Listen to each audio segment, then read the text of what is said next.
these policies are transparently implemented, having to rout out the corruption or the inadequacy or possibly the lack of accountability therein. Right here on Voice of the People 90.3 FM, we take a critical look into some of these issues. Obviously, as it pertains to every sector of Nigeria, as it affects you, we talk about it here logically, comprehensively, in depth, and then we try to give recommendations on these issues. Obviously, you, our listeners and our viewers watching us via YouTube, will get to tell us your perspective and what you also recommend based on the conversations we're having. The conversations is not just for talk's sake. We intend to implement change, drivers of change via this platform, hoping that those in government are listening to do the needful. Maybe they don't know what to do, but what we discuss here and the recommendations we give may actually help them or guide them. It will be to the benefit of all and not just to a very subsection of the country. In late 2025 and early 2026, there was a surge in insecurity in Nigeria. It was characterized by kidnappings, school abductions, terrorist attacks,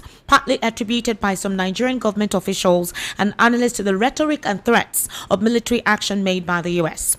President Donald Trump effectively, when he said that while insecurity is a long-standing issue in Nigeria, obviously the period during this duration saw an escalation that coincided with Trump's threats to intervene militarily over alleged persecution of Christians. Nigerian officials, including Secretary to the Government of the Federation, Mr. George Akume, suggested that Trump's threats of guns a-blazing action encouraged armed groups to act opportunistically to exploit international narratives. The period following Trump's statement saw increased attacks, including the kidnapping of over 300 students in Niger State and attacks in Kebbi and Kwara State. The Nigerian government and experts have emphasized that the insecurity is driven by a broader terrorism and banditry affecting both Muslims and Christians rather than the genocide against Christians depicted by Mr. Donald Trump. The Nigerian government under President Bola Ahmed Tinubu initially rejected the U.S. narrative but later leveraged the threat to secure increased intelligence sharing, military aid, and a structured security cooperation with the U.S. U.S. airstrikes in December 2025 targeted the Lakurawa group, which had been active in the Northwest, in an action Trump labeled as a strike against ISIS terrorist scum. While some observers believe the pressure from the U.S. was necessary to shake the Nigerian government into action, others feared it could destabilize the region, violate sovereignty, cause further radicalization. The surge in violence is complex, involving not just external pressure, but also internal political, economic, and security failures. Ever since that particular incident, despite the resurging cases of kidnapping, extrajudicial killings by these enemies or persons of darkness, well, immediately after Trump made the statement, there were talks that the spike in insecurity was basically because Trump attributed that to a Christian genocide. Ever since then, most of the Northwest, the Northeast, and even the North Central has experienced volatility in kidnappings. ISWAP has become so active. Different terrorist groups, Lakurawa, Mahmuda, even breakaway factions have continued to exert mayhem in communities, impose taxes on them, and daring the Nigerian military and the Nigerian government to do their worst. Also, there are talks of leakages in terms of intelligence gathering and sharing within the Nigerian military. President Bola Ahmed Tinubu, after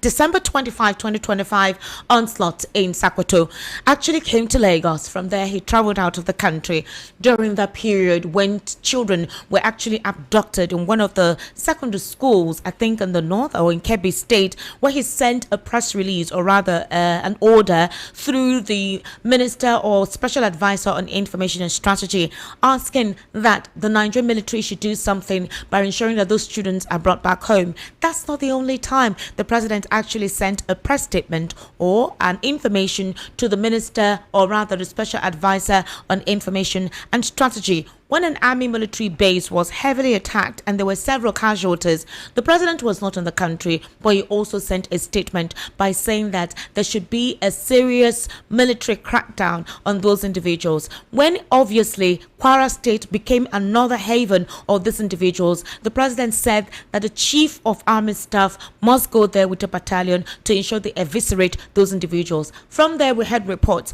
of some certain persons well armed, and when they were caught, they said it was the government that armed them, specifically the National Security Advisor, Mr. Nuhu Ribadu. Now, that was not the only time Kwara State experienced another deadly attack. It has been ongoing. In Adamawa State, 3 different communities or 3 different villages were burnt down, where Boko Haram and ISIS indicated that they were all out against Christians. Those communities were Christian-dominated communities, and they said they were out for all Christians in Nigeria if they do not convert to Islam.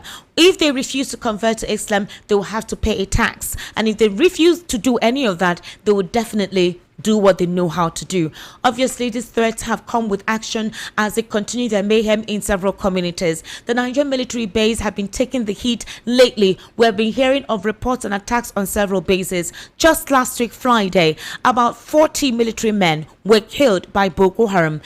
On Friday, in Ngoshe community, persons were beheaded, homes burnt, churches burnt, and a press conference was actually gathered by these terrorists stating that they were going to perform the Eid al-Fitr holiday in that place. Now, ISWAP, or rather ISIS, released a video compilation of all the cache weaponry that they got, how they ambushed the military bases, all the vehicles that they actually got is now within their captivity, and they boasted that they were working for Allah, chanting Allahu Akbar. Now, in this particular regard, Nigerians are wondering precisely what is going on with the government and why are there no precise measures. Just last week as well, the Nigerian military actually begged the Southeasterners to be part of the Nigerian military, to join the Nigerian military. They're obviously underrepresented amongst the military formation. Young military men are being discouraged, while those who are fighting gallantly, well, it may seem that ISIS or ISWAP or Lakrawa or Mahmuda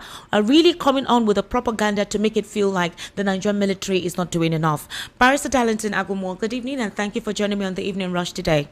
My pleasure once again. How are you? I'm okay. You joined me during the world news at 6, so I'll say I appreciate that. In fact, the bad news can cause somebody insanity.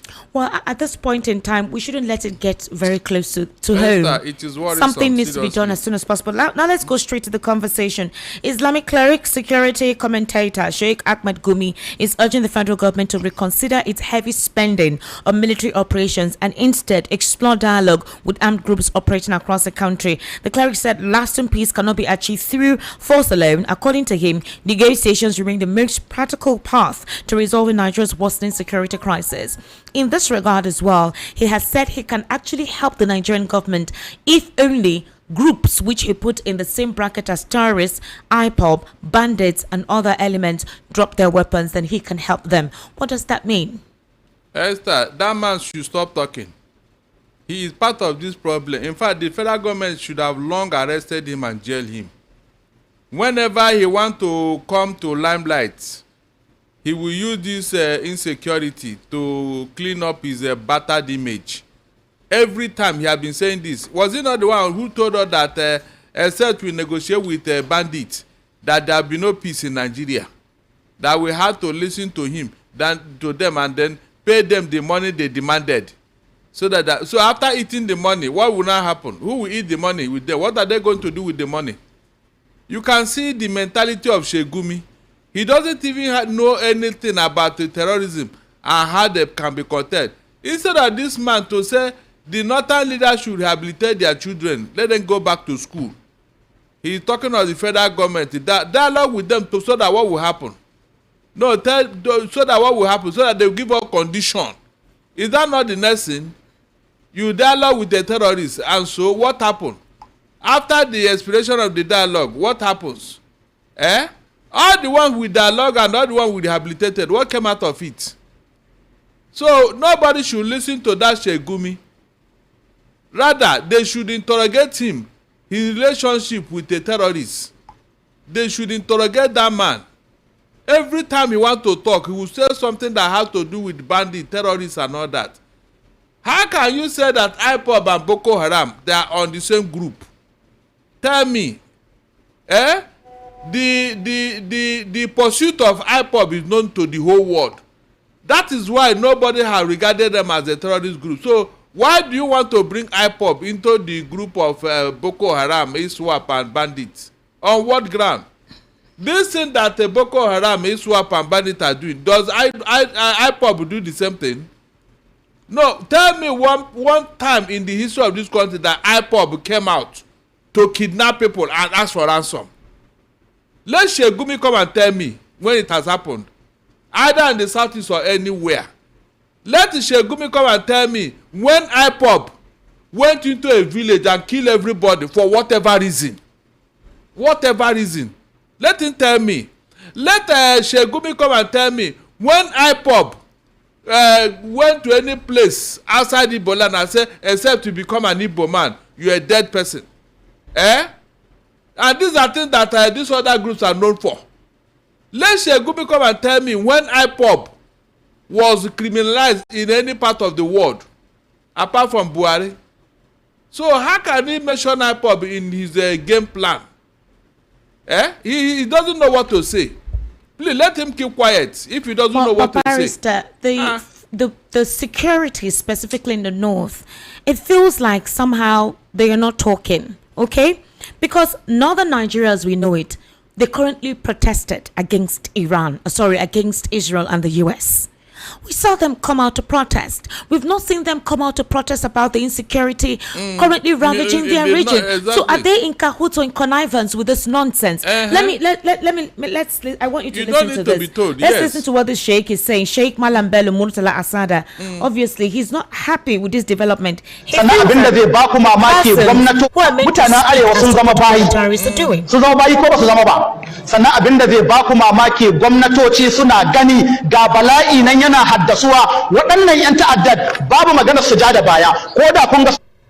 What he's saying is that if it weren't for the fact that northern Nigerians are backing the Islamic Fulani killer kidnappers, we would have seen heavy protests from the north. One remains silent in the face of death. That's what he's saying. Staying quiet shows that they all support Sharia in the north because that's the way of life for Muslims. I'm wondering, we saw when Trump said he wanted to bomb, the enclaves of the terrorists. Some certain individuals came out to say and threaten Trump that if he does come, they will set their mosquitoes on them and they will have malaria fever for the rest of their lives. Though it was ridiculous, we saw them carrying placards, all right, with the APC cap of President Bola Ahmed Tinubu showing 8 years, 4 + 4, 8, and signaling that if they do try to come to Nigeria, they were protesting. So if they are not complaining and it feels like possibly it's we in the south that really amplifying the issue, does it mean that they're in support of what is going on, where these terrorists are killing their people, decimating their communities? It's only the Christian dominated areas like how Reverend Dachomo has been crying out that have been speaking up lately. The other communities, you don't hear anything. Nobody protests. Schools don't protest, but they were protesting recently against Israel and the US. Esther, that shows you that we are never one country before. Lord Lugard did us a disfavor. This thing started from the origin. It started from somewhere. That was just the main problem. We are never one. We can never be one. We can never be one, no matter how you try to patch it, Esther. This insecurity has shown the whole world that we are never one. And the earlier the whole world come to our aid, the better, because it may get to a head. Look, when you allow or you refuse to allow a peaceful change, then a violent change may be inevitable at the end of the day. I don't know how long we'll continue to live with this insecurity, because these guys, they are not letting go. We want to move on with our life in the south here. We want to be progressive. We want to make progress. We want to leave a legacy for our children. Not a legacy of terrorism, for God's sake. Esther, did you see the small children that are carrying gun in the north? Does it not bother you? Small children. 16, 17, 18. That means they have been born into terrorism. So these ones will grow. By the time they are 30, they would have become commander. They would have found their own camps. It will get to a point whereby the states will now have their own terrorist group controlling that state, telling the governor what to do and what not to do. With the way things are going. So is that what we want us to bequeath to our children? So that for you to now survive in Nigeria, you must be a terrorist. You must have the power of threat and all that. You must develop muscle, carry gun. that's the only way to survive in Nigeria. What progress will that bring to you and I? What progress? So do you know that a commanding officer was shot dead? Boko Haram hitting the military base. They slaughtered these soldiers. We're seeing this in real time, and they're capturing this digitally, putting it across, several social media platforms. Let me tell you something, Barrister Darlington. If the Nigerian military can no longer hold on to fighting and protecting us, if this terrorists overrun us, we're done with. That's what I told you here, that if they enter Ekiti, it's just a 6 hours business. They will finish transacting this business in 6 hours in Ekiti. Ekiti just 2.5 million population. If they enter there, because they're already in Kwara, from Kwara to Ekiti is not even a 1 hour journey. 1 hour. And so, is that what you are waiting for? Who will stop them in Ekiti? So when we are saying this, government don't even pay attention. It's a very unfortunate, seriously. Government don't, for you to kill one Nigerian soldier, not to talk of many of them, and government just keep silent, as if those ones are just numbers. And you are telling me that one day the military will not ask questions. Why are we dying? Why are we not giving arms and ammunition to fight terrorists? Why are we being used as a cannon fodder? Why is our line manager not doing the needful? They are all in their offices and they sent us to go and die. These things will come up one day, Esther. Go and mark my word. And then they say the military, they are now in mutiny. They have done this, they have done that. But who gave room for it? How can you send Nigerian soldiers to just go and die like that? Needlessly. Imagine soldiers running away from these terrorists, Esther. Running away from them. Look, there are things that can bring shame to a country. There are things that can bring shame to a country, Esther. You said if they enter Ekiti. Barrister, let me tell you this. Kidnappers raped a victim to death in Ekiti and demanded 2 virgin girls as ransom for their cups. In Ajoni local government area, a middle-aged lady was kidnapped and raped to death. They demanded 1.5 million naira, Canadian loud, cocaine, Miri, and cartons of beer to release her cups. The villagers rallied, raised cash equivalent because they didn't know where to get the drugs mentioned. 4 brave men who went to deliver the cash were seized. The kidnappers sent a message to the village asking for 2 virgin girls for their release or they too will be killed. Apparently, this has been going on for years in Ekiti as the terrorists move freely and has cut off the community's access to water or hospitals, keeping them caged. 6 towns are under siege. Itakbaji, Iyemero, I hope I pronounce that right, please. I didn't use Yoruba. Go ahead. The name connotation. Is not important. Oke Ako, Irele, Ijowa, and Ikpao. And according to locals, their political representatives, both senators and rep members, have not said one word. Instead, they are comfortable sending condolence messages. The community warned that if it continues, it would become a genocide and they would be forced to retaliate. They have called on the president to look into the matter. Afenifere has confirmed the story and also called for immediate action because the terrorists are humans, not spirits. So, does it mean this has been happening for years, but they kept mute because... I was even thinking that they are planning. I don't know, they're already there. They have already set up. No, they said it's been going on, but they kept quiet. You can even see pictures of them, placards protesting. The women, they are saying, we are all farmers in Odoro. Our land is limited. We don't need is it Agbe Yuwa or something? They wrote it in Yoruba or something like that. So the question is, Barrister Darlington, some of these communities seem to have been experiencing this, but they've not been speaking it. They've not been saying anything. They don't know who Possibly now it's overwhelming and they have to speak. So how long will it take them to do what they know how to do, as they had said here? They are monitoring the place. Who is monitoring the place? The terrorists now. You know how they swoop on Kwara. But they're saying if it continues, that they would no longer sit by, that what they would take matters into their hands. Obviously, they will go diabolical. There is nothing they are going to do, Esther. There is nothing they are going to do. Why can't they do it? Barrister, they killed a king. They killed a king Is and everywhere was mute. Is that the only time they have killed a king? No, tell me, is that the only time? Answer now. Whenever they kill, we are going to do something, no. We are going to do something, no. They will kill again. Hey, we are warning you to be careful, oh. Don't try this in again, no. They will kill again. You are still talking. So when I go to react, Esther, does it not show that you are weak? You don't know what to do. Somebody came all the way from the Sahel, from the north, to come and kill you in your own house, in your own village, and you are still complaining and talking. You will do something. When are you going to do something? You look, the best way to defend yourself is to attack. Oh. To attack. They have brought the war to your doorstep and you are still talking. This was exactly what IPOB and ESN are doing to protect their people in the south, but they termed them all sorts of things because they didn't allow Buhari to carry out his plan in the southeast. Is that not the only reason why Buhari hated Nnamdi Kanu? Any other reason?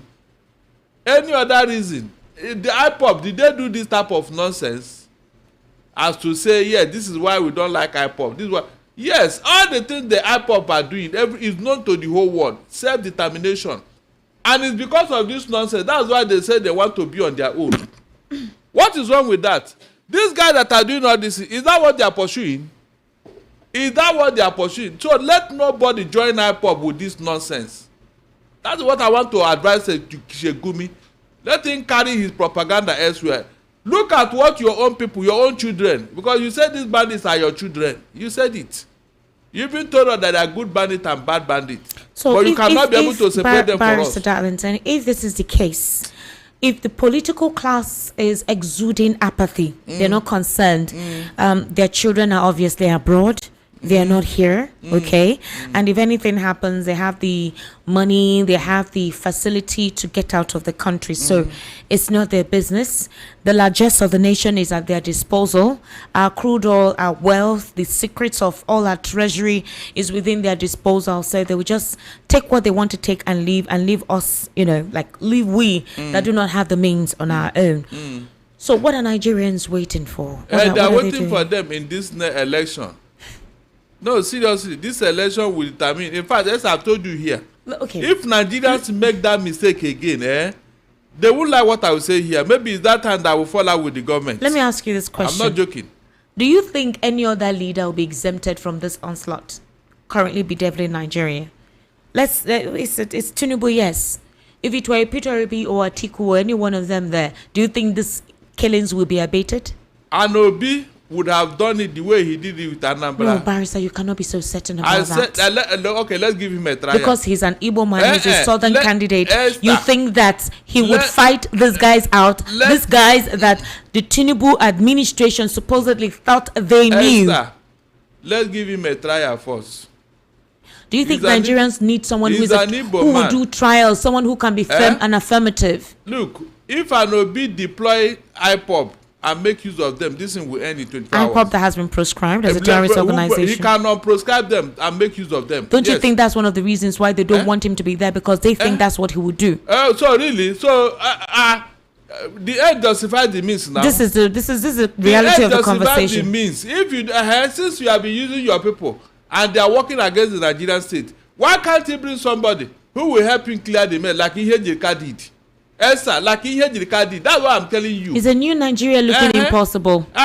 Is a new Nigeria looking impossible? It will look impossible if the wrong people are still in office. But if the right people come, the new Nigeria. Amongst the current crop of politicians who have indicated interest to run in 2027, who is the right politician? Esther, the right politician is the person that the people will choose. This was I asked you a specific question. Amongst these politicians that have indicated interest to run for 2027, let me help you list them. The APC has automatically chosen Bola Ahmed Tinubu, and in the ADC, which is considered as the main opposition political party, you have Peter Obi, you have Rotimi Amechi, you have Atiku Abubakar. I want you to bear in mind that Atiku Abubakar and El Rufai and Rotimi Amechi, these individuals actually formed this political party. They brought this current administration to power. I want you to bear that in mind. So currently, those running for president in the ADC, Peter Obi, Rotimi Amechi, Atiku Abubakar. All right. Now, the only person who is not in this equation is Peter Obi, amongst those who brought this government to power. The other one who seems to be gaining momentum now is Omoyele Sowore of the AAC. A lot of persons are actually beginning to look into him because they feel he has been brave, consistent, and decisive and affirmative, showing a sense of spine. These are the individuals right now currently seriously have indicated their interest to occupy Aso Rock. And I'm asking you, which one of them, Bola Ahmed Tinubu in his first term, has displayed incompetence in handling security? So who amongst the rest do you think can do what needs to be done? It is very obvious that a P2B should be given a chance. Not just because we're not talking about a chance in terms of disposition, in terms of attitude, in terms of what you can call aura. Which one of them do you think can handle this? I just told you here now. Didn't a P2B rule Anambra State as a governor? He did.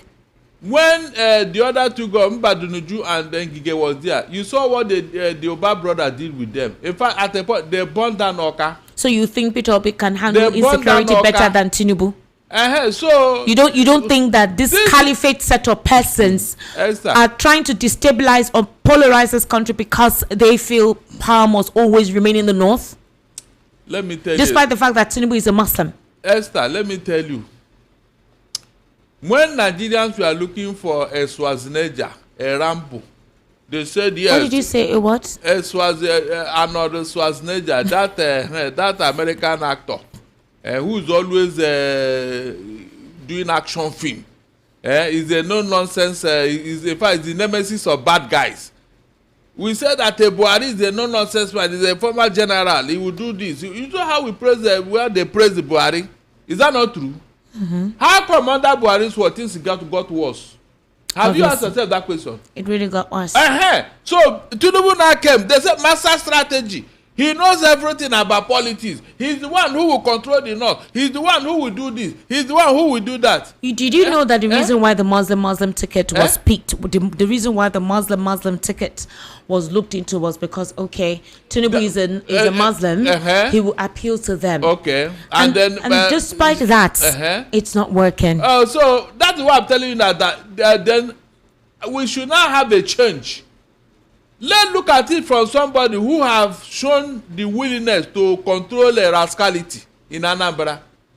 If you could do it with Uba brothers and brought a good governance there, why not allow him to do it in the central instead of working against him? That's what I'm saying here. Support him. So that's your own disposition that to is say what I'm thinking he can pull this of having to decimate insecurity. If they refuse to give it to him, then they will continue to stay where we are. It's as simple as that. Now let's mention the northern oligarchs. They have said Sharia law is here to stay. Sultan Oshokoto actually made that statement. But ever since all of these perilous times and that ASOP hasn't doing what they're doing, we've not heard him categorically come out to emphatically disclose and tell his people that we can no longer continue like this. Why is that? Because that is the Sharia is in their DNA. No, we're talking about the fact that these persons who carry out this mayhem keep chanting Allahu Akbar. It's in their DNA. They believe that what they were told when they were in their infancy. Esther, this is indoctrination. Bad religious indoctrination.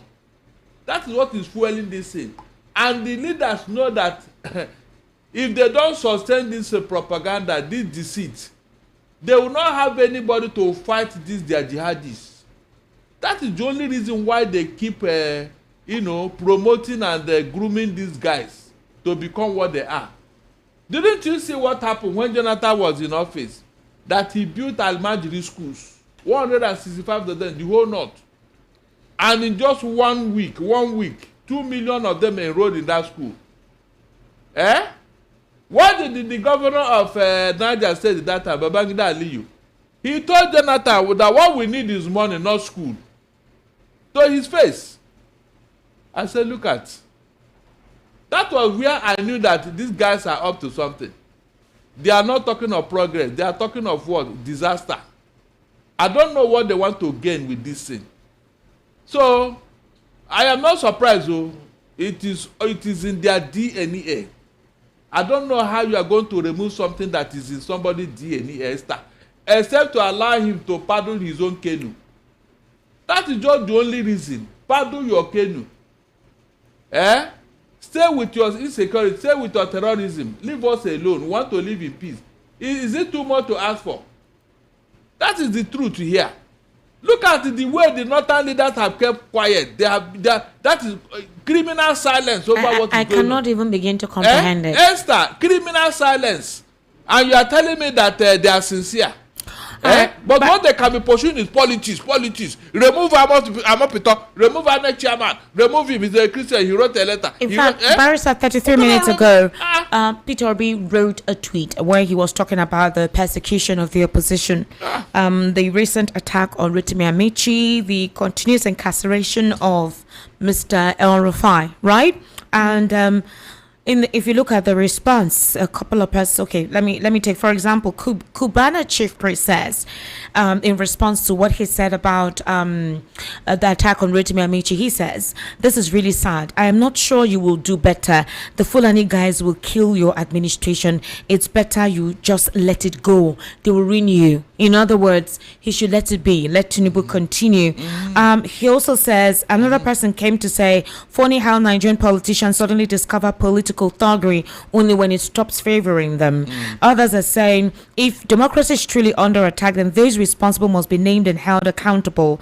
Others are saying, for you to be part of this group of persons, you're also one of them, because you ought to set a different template. You ought not to be in cahoot with them, because these are persons you had once condemned vigorously. So even if you win this ticket, even if you're chosen and been put on the ballot, that means you would consider them. You would not be decisive in dealing with their attitudes or anything that would have, demoralized or demarcated or polarized our democracy. So what is the trust and certainty that you will carry out swift action, especially if they are in your camp, of those who are corrupt, of those who are found to be sponsoring terrorism and or whatnot? Do you think these questions are realistic? The day a madman realized that he's naked, Esther, you see madness. The day a madman realized that he's naked that is the day his madness will end, though. I hope you know that.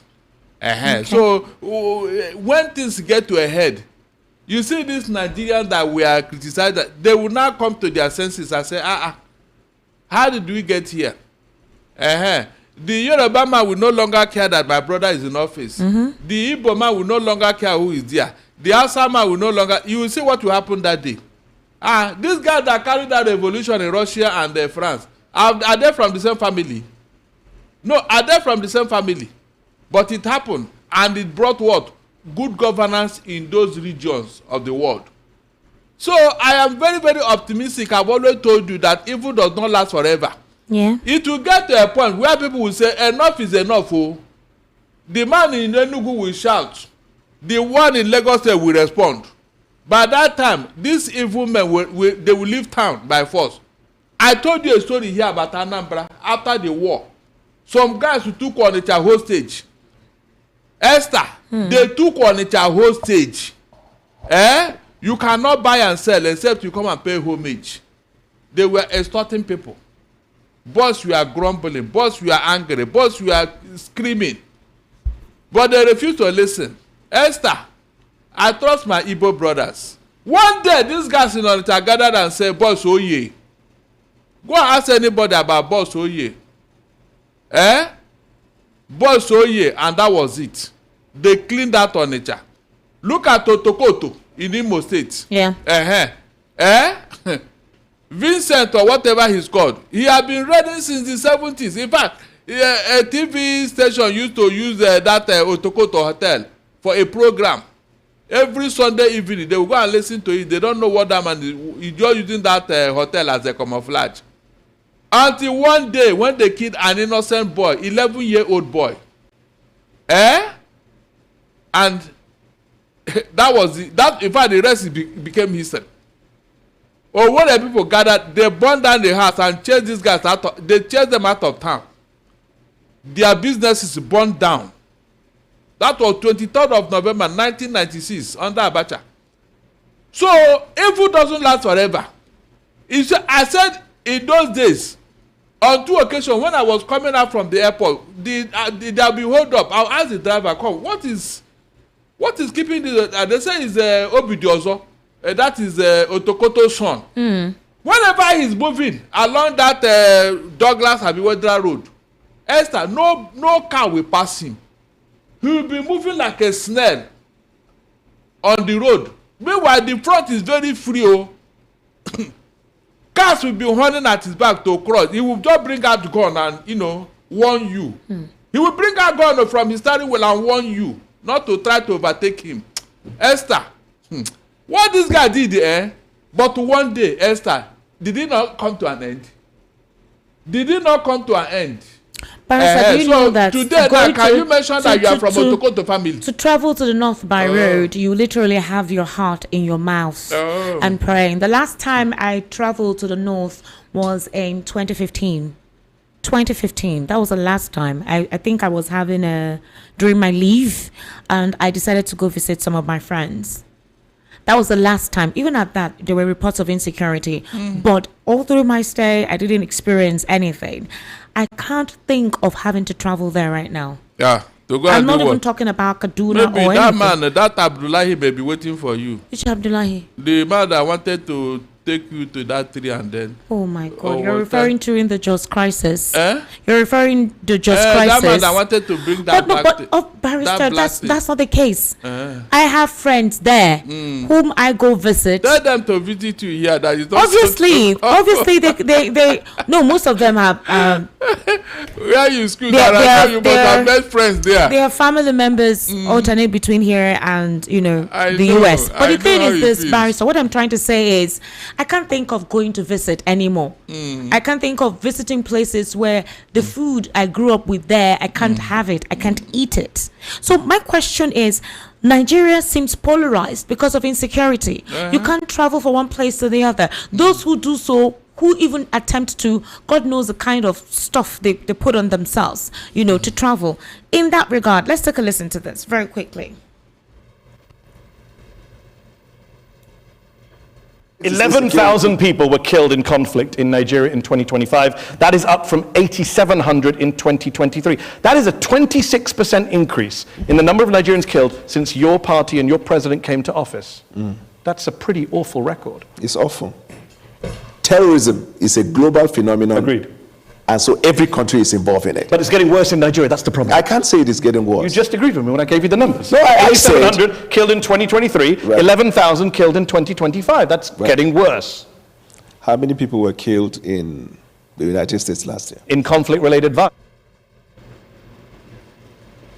So the reason why I brought this was the fact that the Al Jazeera team this is not a conflict. This is an act of terrorism. So how many people were killed in the United States in terrorism? It wasn't 11,000. This is part of what Donald Trump many years ago in his first term classified the Western media as fake news. The reason is because context matter. This is not Western media. You are well aware. This is not Western media. Yes, I understand. But this is the Armed Conflict Location and Event Data, ACLED, the most respected group that counts conflict-related violence around the world. Let me ask you, where there is a terrorist attack, I could also give you another source. Conflict? I mean, National Human Rights Commission. This is a Nigerian group. 2,266 people were killed by bandits or insurgents in the first half of 2025. That's more than were killed in all of 2024. You are failing. Amnesty International says you are failing at security. The numbers don't lie.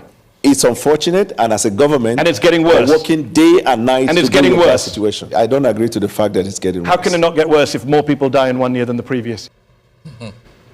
So Danawala admitted that the insecurity is getting worse, and they're working day and night, and at the same time says it's not getting worse. The context is not getting worse. The context is that it is not.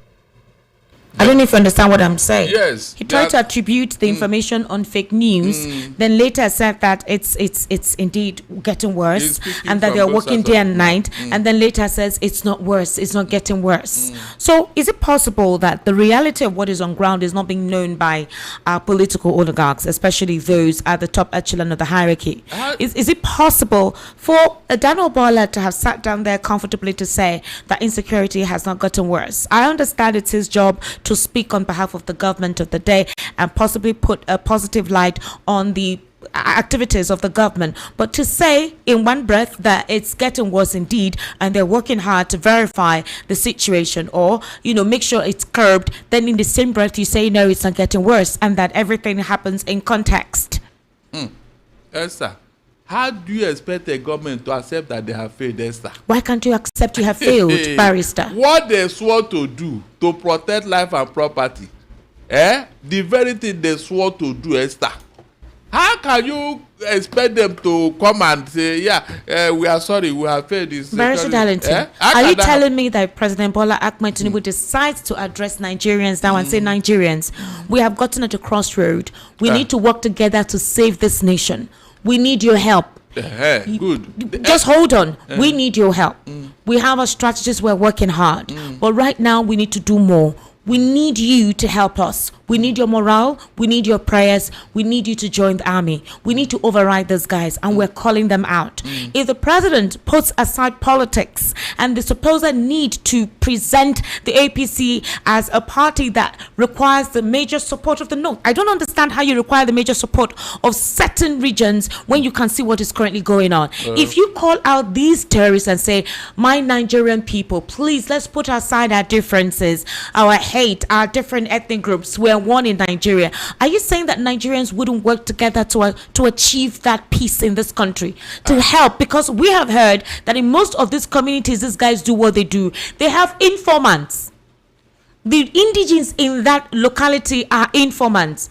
3 different command bases in the north, one of the bases of the Nigerian military, was targeted. 3 of them simultaneously. Who gave them intel that they were there? They were located there. Who gave them intel?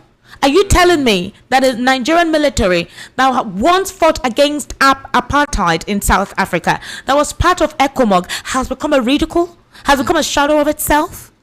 Esther, please, you are expecting too much from this government, too. That you are expecting too much. Is it not a statesman leader that can do this thing you are talking about now? Let me give you a few examples. During the Second World War, it was prosecuted that a U.S. president on wheelchair, Roosevelt, on wheelchair. The speeches from his mouth alone galvanized the American youth. The speeches, what was coming out from his mouth, is enough to incense the Americans. When they were bombed at the Pearl Harbor, the man was enraged. His speeches, his call out made the Americans to go all out. Then look at what happened with Winston Churchill. What he told the British youths when British gliders, that is bombers, were crossing the English Channel to come and bomb Britain. He called them out. And these small boys, they came out. Esther, they came out and fought gallantly. At the end of the day, do you know the quote that even made one of them to join? The man said, never in the history of human conflict have so much been owed to so few by so many. That Britain owe gratitude to these young boys. They show them on television. Go and watch A Bridge Too Far and The Longest Day. You will see all these things. You will see all these things live, how it played out. So, my dear, we don't have leaders. I've told you here. You expect this type of thing from leaders, those who know what is going on, not looters. Do you think that Tinubu is a Trump asset? Do you think that President Bola Ahmed Tinubu is a Trump asset? You should tell us what he do with his American friends, the FBI and the CIA, and the NDLEA. He should tell us the story. But I know, like I told you, NDLEA or DEA? DEA. So DEA. DEA of America, their version is NDLEA now. Good. So no matter how long. Our version is NDLEA. Nigerian Drug Law Enforcement Agency is Nigeria. Drug Enforcement Agency is America. DEA. Yes. Drug Enforcement Agency. That's what I'm trying to say. Of America. That's what I'm trying to say. So if they will tell us the relation, why they said that Tinubu is their active access, the story will be told one day. What happened in the Second World War, 1939 to 19, is being told up to today. American film industry have made up to over 200 films out of the Second World War, and they are all a hit. So the story will be told one day about what happened between Tinubu and the American secret agents. Whether they hide it now or not, or tomorrow, it will still come out. Do you think the military will start forcing people to join to join? Force who? That means they are calling for war. Force who? Oh, you mean you extend it to the southeast? The ones you killed is not enough through python dance, abi, and crocodile tears. You want now to go and kill them officially and say you recruit them. Why can't they recruit them in other areas where they can offer services? It has to be with military, where they will give them a shakabula or dengon to go and fight terrorists with a AA rifle. Abi? Esther. Where they give them dengon to go and fight with people with AA rifle. No Igbo youth will do that. Esther, no Igbo youth will do that. Shebi did not believe that joining the military is the ultimate. Let them face the problem they created. Let them face it and leave us alone. They created this problem. Let them solve it. So I am not bothered though. I am not bothered because I remember when Buhari came and started this thing. Esther, I told you how I was declared persona non grata in some radio station because I was raising alarm. Esther, I was raising alarm when I saw what Buhari was doing. You were declared persona non grata? I said it here several times now. And some people are even using it to mock me here. That this thing I'm saying here, after all, in some radio station, they don't want to see me. Why did they not want to see me? Why didn't they want to see me, Esther? Let them come now and meet me. Let them come. Let's talk about it now. I am not proud to say, but it happened. I had to say it. They didn't want me to come. The TVC, their old station at Ketu. I told you we were there when we were discussing fuel subsidy. Some boys from nowhere started hitting their gate. That stupid man wearing coat there, they call it coat. That they want to kill him. They want to do this. That why should we say they should remove fuel subsidy? Esther, the program and the live program ended abruptly. They ferreted out of that place with their OB van. I can't forget it. I can't. 5th of January 2012. I can't forget that. I've said this here several times. So these are the things I was saying. Look at that time, look at that time. Even before that time, from Super Screen to Star FM to Rainbow, I can mention their names so that it doesn't look as if I'm lying. All right, Barrister. So what happened? Why didn't they listen that time, Esther? How come it looked like I was the only one that saw it, Esther? How come? No, tell me how come? Everything I told these people that time, nobody listened. To tell you how Nigerians are behaving. And today they want to be talking and telling you something they created openly. Esther, do you know that you don't mention Buhari's name in any station? It goes so bad. I was hearing, they don't mention his name. I think yesterday evening during the political spotlight, I remember saying when we were talking, a couple of persons were berating, a number of Nigerians were berating the Nigerian media presenters and anchors by saying that we don't ask questions like Mehdi Hassan and all of that. And I tried to explain to them yesterday. That is why we are where we are. We don't ask questions. Anybody who wants to ask is can you calm down, Barrister Dallas? I'm speaking, please. And they say we don't ask questions. We don't come down hard on them. A couple of them suggested that it's because the journalists collect brown envelope or that they have some political leanings with the politicians, and that's why they cannot ask hard-grinding questions. And I gave them an example of what happened during Buhari's administration, during my previous radio station in Victoria Island.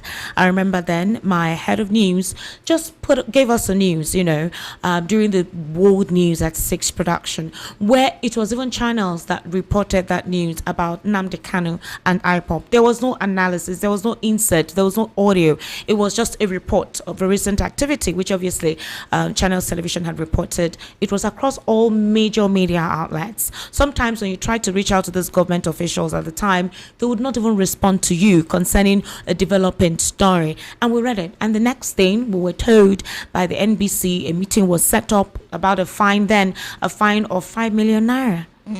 I was even trying to celebrate the administration of Tinubu for giving us, the press, the freedom at least to say certain things. I mean, right here on VOP, especially for the supporters of this government, if it were left to them, they may have asked for the station to be cut down because of how we speak out what exactly is happening, which does not put the government in good light. I mean, we have a lot of them. Some of them are your friends, Agbadin and the rest of them. So yes, your brothers. Your friend, your brothers. All right, ladies and gentlemen, we'll take a very short break. The Evening Rush continues, so kindly stay with us.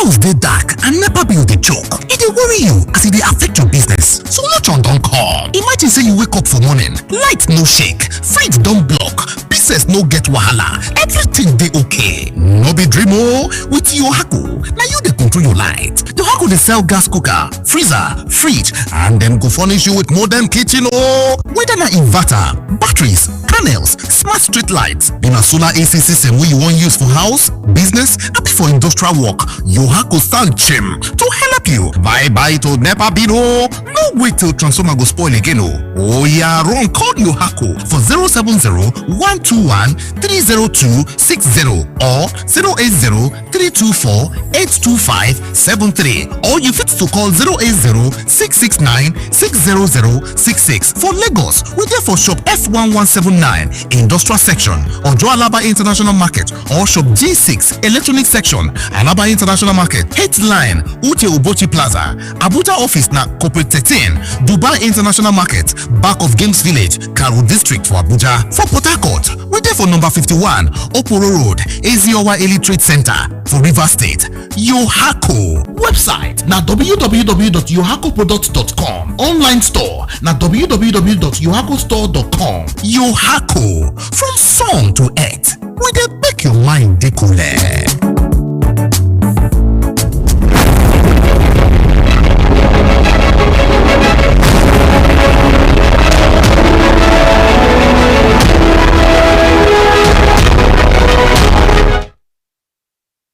Welcome back. This is still the Evening Rush right here on Voice of the People, 90.3 FM, just in case some of you are just joining us right after the break. My name is Esther Wachuku, and obviously today's Monday.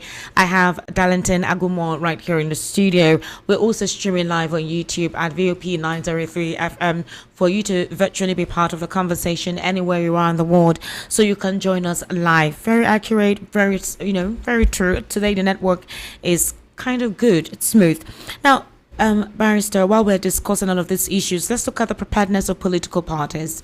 I will start off with the ADC before we quickly move on to Rivers, where the nominees that were presented by Governor Fubara, about 5 of them were not assented to, 4 of them were accepted, the rest weren't accepted. But hold on, before you respond to that, before you respond to Fubara's case, let's talk about the ADC. I was asking a question. What is stalling their primary? I mean, at this point, they have a deadline for them to be done with their primary. They are ongoing with their registration.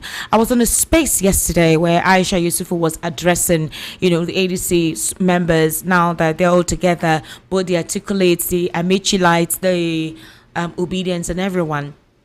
And a couple of persons in that space had their reservations, but they couldn't express it. So they were wondering, why is it taking them time to decide who their presidential candidate is? They feel they're wasting a lot of time, that if they decide who their presidential candidates are, then they can start working. Already, the APC has conducted their own primaries, I think, for all the slots available. It's remaining that for presidential. They're almost done with all the aspects. Consensus. Because their consensus and all. They're almost done with all the aspects. And the ADC is yet to conduct a primary. You may say there is time. So they're waiting. They're waiting to hear or see how they'll go about their choosing their ticket, or who would be in the ticket, to start galvanizing. That's what is stalling them from galvanizing. For now, they're galvanizing for persons to register. They say the more you register, the more you have an opportunity for your candidate to be selected. So are they wasting time? I need your objective response. I don't need any other form of response you have towards anybody. Why do you think that they're wasting time in deciding so that the party can be structured and ready for whatever it is they need to do? Can't you see that they have court cases? Who has court cases? Like PDP. I said ADC, not PDP. I said, first of all, ADC. I asked specifically, what is stalling the ADC? Obviously, the PDP, we already, but... Now, ADC, they have a peculiar problem. 3 candidates are the front runner. Is that not true? Good. And then they are now talking of direct primary, according to the Electoral Act. I remember when we had that argument here. Nobody was even sure of what they choose until I was able to tell you and some other people. Because they were speaking from both sides of their mouth just to confuse everybody. And then 3, Esther. The major reason is that ADC, they don't want to surrender for each other. They don't want to come together. And maybe it's part of their own strategy. Okay. I cannot speak for them because they have not contacted me. So based on that... Has any one of them contacted you before? Sorry? Has any one of them contacted you before? When you say they haven't contacted you, you can't speak for them. Has any one of them contacted you before? Okay. I don't need to tell you that. What is going on behind closed doors? I don't need to tell you that. But what I'm saying in essence is that if I had wanted to, I would have been speaking for one of them. But I don't want. Are you getting what I'm saying? You would have been speaking for one of them. Yes, I would have. But you don't. But you've been speaking for one of them now, so it's not like you would have been. Who is that person? Who? Barrister, just continue what you're saying. No, I'm not. Tell me the person I'm speaking for now. Continue. So I am not. I only tell you my honest opinion based on my analysis and what I see on ground. And by the grace of God, I have never failed in my analysis. I have never failed. I challenge anybody to tell me that. So all I will tell ADC is that they should come together. It's because they have not surrendered their ego to come together. That is why they are in this quandary. They are in this quagmire. If they have done this earlier as last year, they would have consolidated by now. So this one that everybody wants to be president, I don't know how it will pan out, Esther. I don't know how it will pan out. I have been saying it from the beginning, come together, come together. Is that a bad advice? Tell me, is that a bad advice to anybody? If I say you should come together? Because APC came together to raise power from PDP. Is that not true? So how do you think you can do it alone and win a Tinubu? With what I'm seeing on ground now. It's even tougher now. So I don't know what is wrong if I say come together. Let somebody come and tell me what is that thing I said wrong. That I say come together. Since you are in a party. You are already in a party. And you need people, and people need you. So come together. All you that are in ADC. That is my honest advice. So that is all I can say for now. Then the People's Democratic Party. You've now heard the recent court judgment, the appeal court. I'm sure you heard about it. Yeah, I heard it. Yeah, but I told you that the matter is not ending now. Yeah. Yeah. So the obviously there is no time for them to even do anything. So they are off the table. Yes, Wike said it that he doesn't want anybody from PDP to contest this election. And you can see how they cleverly did it. You can see how they cleverly did it. So right now, you can no longer blame. You say it's party now, it's the court. By the time they go to Supreme Court now, when do you think it will end? Lord, look at it this way. When do you think it will end? And so at the end of the day, they say it was the court. Nobody will even remember what the role Wike played in all these things. You can see. You can see. Unfortunately, the opposition, I don't know. We are talking of ADC. I was thinking that the opposition we are dealing with here should have been ADC, PDP, Labour Party, SDP, you know. By the time all of them come together, Esther, oh my God. Well, but Barrister, finally, if I open the phone lines, petrol is now 1,500. In some filling stations, 1,450. And there are indications that it may get to 2,000 before this week runs out. Now, my worry is the fact that when this happens, it affects everything. From transportation to food items to provisions to cosmetic to everything you can think about. And at this point in time, the economic willpower is seriously lacking and is very weak, Barrister. I am even trying to suggest to the managers of Voice of the People 90.3 FM, if we have to start doing shifts of 2 days on, 2 days off, because the transportation is not going to be fun. It's not funny. I know how much I took to come to work today, and I'm even talking about how my colleagues will have to cope. It's not going to be funny, Barrister. I won't be able to cook the kind of soup I want to cook if this happens. It's always immediate. Don't worry, I'm not finding it funny. I will increase the soup money. I will increase it. But I know that this will be costly now. So what do we do? How long will this war remain? Because it feels like it's the war that is affecting this. Dangote is saying yes, that they'll make supplies, but obviously it would increase. And the increase is not just in Nigeria anyway. In the UK, some of the filling stations experienced that increment, which is beyond usual. So, but for Nigeria, it's worse because you already know everything is dependent on oil, on petrol. So what do we do? And there's no electricity, Barrister. There's no lights. So we need to buy petrol to power your what do you call it? Your freezer. There's no electricity. Look, Esther, please. I have told, even in the morning, whenever you want to make comparison with what is going on outside here, don't include the Nigerian economy because you don't have an economy. That is why every little thing, your so-called economy cannot be able to carry it. Because you don't have any. You don't have any economy. You don't have an economy that is running. If they ask you now, what is the economic trajectory of this administration now, what will you say they are? Where would you say they are going? Where will you say is the direction of this administration? Nobody knows. We just wake up. We're a country of buy and sell. When you buy, you sell. You go and import it. You sell to Nigerians. You go and buy again. You go. That is all. No. So you're saying that we may not get to the aspect of production to consumption instead of consumption to production. Where are you going to get it? Is that not what Obi has been saying? That's why I said they should give him a chance. Obi has been saying he wants to bring a production economy. An economy of productive youth who will put all these rascals into jobs. Is that not what Toby has been saying, that nobody wants to listen to him? I mentioned all the capital projects and capital industry that are moribund. That if they should revive it today, each of them can take at least 1 million youths, both direct and indirect job. Is that not true? Why is nobody talking about it, Esther? No, tell me any other country in the whole world that will leave Ajokuta Steel Complex, the biggest steel complex in the whole world, that will leave it lying moribund. The raw material is here. The factory has been built. Everything that industry needs is here with us, Esther. Yet it is lying moribund there, Esther. Can you explain to me how? We are buying pepper, but Okuiboku pepper milling is there, rotting away. Aluminium metal rotting away. Your own refinery with the crude oil you have rotting away, Esther.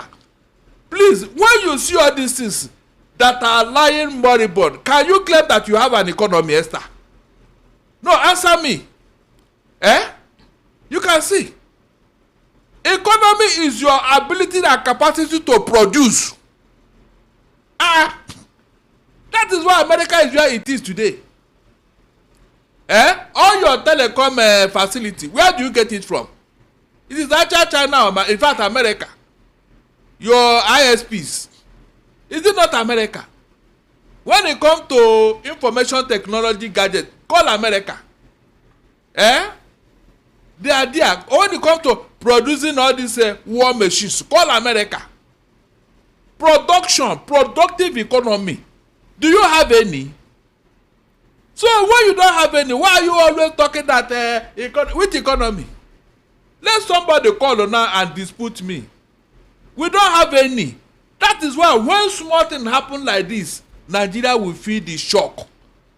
We feel the shock. And I remember when there was worldwide meltdown in 2008. Okonjo-Iweala was in office under Jonathan that time. This lady did a marvelous job with her economy.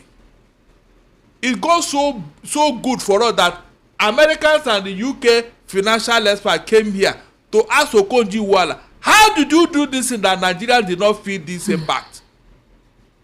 Our kids and kin over there were begging us for money. That will tell you how bad it was. Yet, we never felt it. I had the paper, I had the newspaper, the Sun newspaper, where this thing was published, that they came to ask Okonjo-Iweala, how did you do this thing? Well, Barrister, as it stands now, Nigeria's Debt Management Office spent 52.1 million naira on staff tea. On what? Staff tea, drinking tea. Like Abubakar. Tea. That's what I'm saying. They drank more than Abubakar. They spent 52.1 million naira on staff tea, right?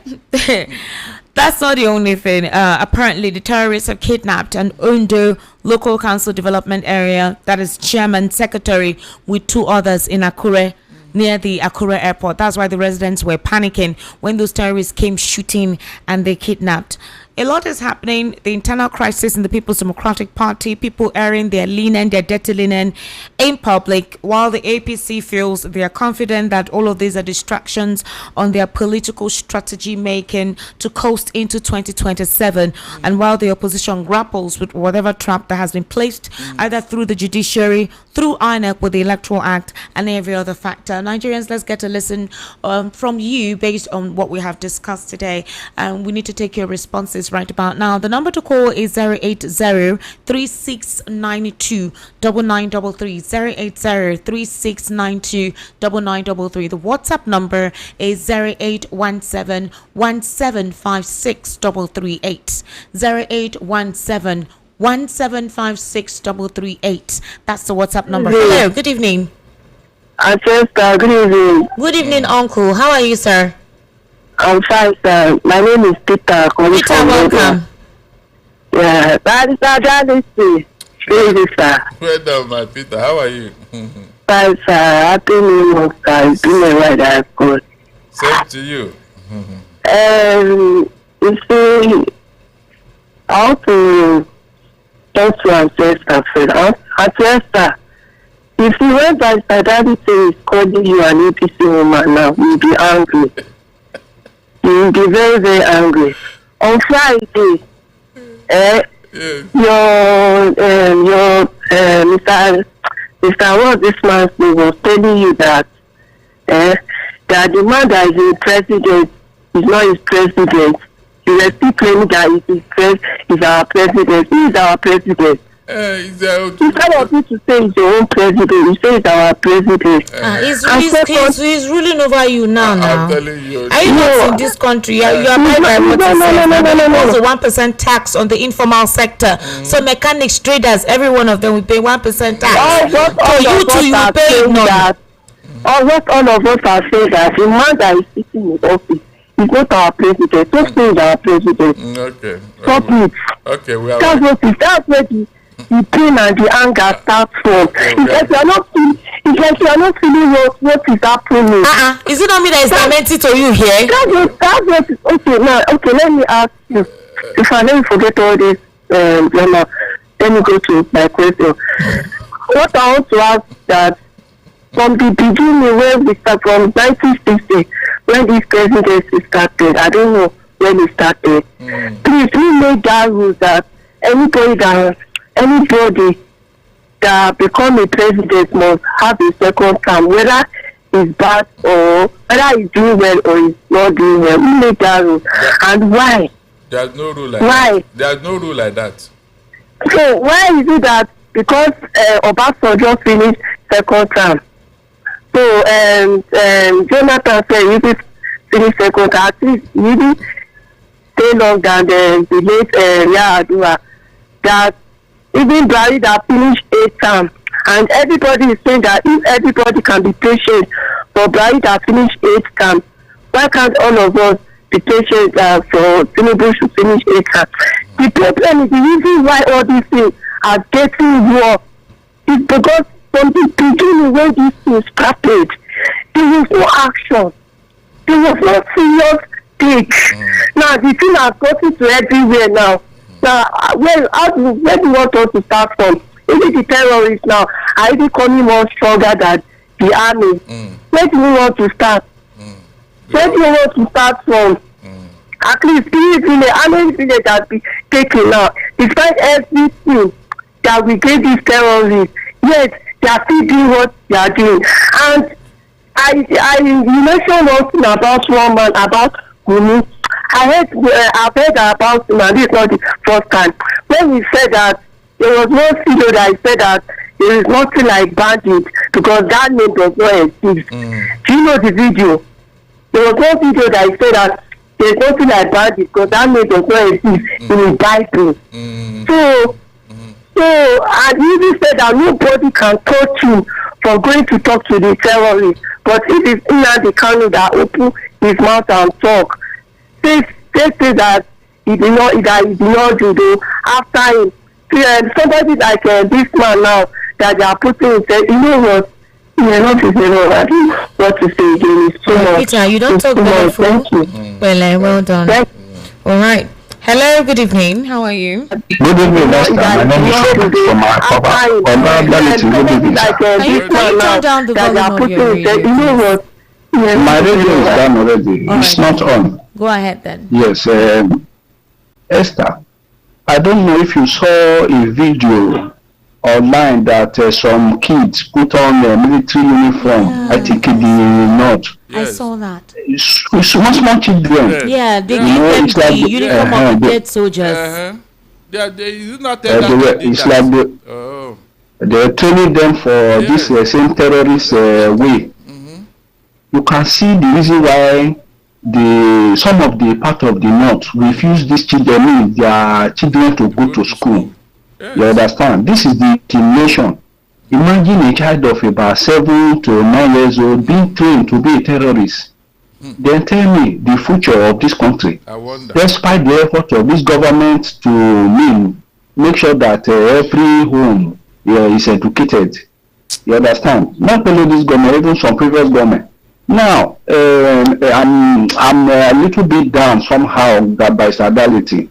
You know, this insecurity that we are talking about, we are looking at it as if it's very far. Even a soldier was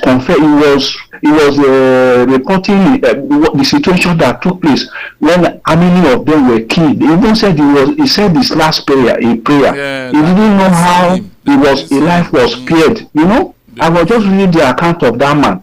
I'm worried. Our soldier are being killed. Somebody will tell me that maybe somebody is in somewhere giving these terrorists, information how to ambush our military. I don't know how we are going to overcome that. And certainly, some of us have been long in this show balance, like the person that formed Amoteko that is there now, may show recipes. The man tried to make sure that these people did not kill his people. And Frederick Fashewu, that Kopisi man, I think he's also late before Gani Adam came in. I don't know, maybe he's not a politician, I don't know. Then Igboho, when he had a problem with Buhari and he went exile, some of us were because we saw him displaying his but do you know what, Esther? I saw Igboho with APC cap on his head. Yeah. You understand? Does it mean he's now a politician? They don't buy I don't know, maybe. So, I don't know.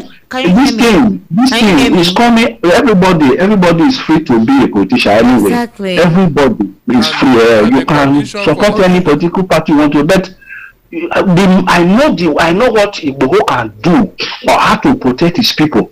You understand? Mm-hmm. So I'm looking at does it mean maybe some certain people are being silent so that is there any agenda anywhere? I don't know. So in fact, some of us are worried. We don't know where this thing will. That is the condition for you.